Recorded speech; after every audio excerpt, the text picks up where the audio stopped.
Hello guys, ഇന്ന് ഞാൻ നിങ്ങൾക്കൊരു അടിപൊളി ഐറ്റം കാണിച്ചു തരാം കേട്ടോ. ഞാൻ ഇതുവരെ ഐബ്രോസ് ഷേപ്പ് ചെയ്തിട്ടില്ല. എനിക്ക് തോന്നുന്നു കല്യാണത്തിൻ്റെ സമയത്ത് ബ്യൂട്ടീഷ്യൻ ചെയ്തതല്ലാതെ ഞാൻ ഇതുവരെ ഐബ്രോസ് ഷേപ്പ് ചെയ്തിട്ടില്ല. എനിക്ക് പൊതുവേ ബേസിക്കലി ഐബ്രോസ് ഷേപ്പ് ചെയ്യുന്നത് അത്ര ഇഷ്ടമുള്ള കാര്യമല്ല.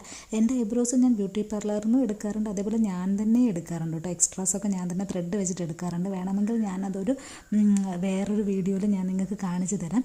ഇപ്പം ഞാൻ ഇൻസ്പയർഡ് ആയിട്ടുള്ള വേറൊരു വീഡിയോനെ ബേസ് ചെയ്തിട്ടാണ് ഈ ഐബ്രോസ് എഴുതുന്നത്. യൂഷ്വലി നമ്മൾ ഐബ്രോസ് എഴുതുന്നതിലുപരി ഇതേപോലെ 3 ഡോട്ട്സ് ഇട്ടിട്ട് നമ്മൾ അതിൻ്റെ ലൈൻസ് യോജിപ്പിച്ചിട്ടാണ് അതിൽ എഴുതുന്നത് കണ്ടത്. ഞാനും അതേപോലെ തന്നെ എൻ്റെ കയ്യിലുണ്ടായിരുന്ന ഒരു ഐബ്രോ പെൻസിൽ യൂസ് ചെയ്തിട്ട് അത് യോജിച്ചിട്ട് ഐബ്രോ എങ്ങനെ ഇരിക്കുമെന്ന് കാണാൻ പറ്റി. ആ ഒരു വീഡിയോ അടിപൊളിയായിരുന്നു. കാണുമ്പോൾ വിത്തിൻ സെക്കൻഡ്സിലാണ് നമുക്ക് അത്രയും നല്ലൊരു ഐബ്രോ ഷേപ്പിംഗ് കാണാൻ പറ്റി. അതുകൊണ്ട് അത് ഞാൻ ഇൻസ്പയർഡായി അതിൻ്റെ ഭാഗമായിട്ടാണ് ഞാനിത് ചെയ്യാൻ നോക്കിയത്. പക്ഷേങ്കിൽ നോക്കൂ ഗൈസ്, ഇപ്പം ശരിക്കൊരു വേടൻ്റെ കുട്ടിയെ പോലെയാണ് എനിക്ക് എന്നെ തന്നെ ഫീൽ ചെയ്യുന്നത്.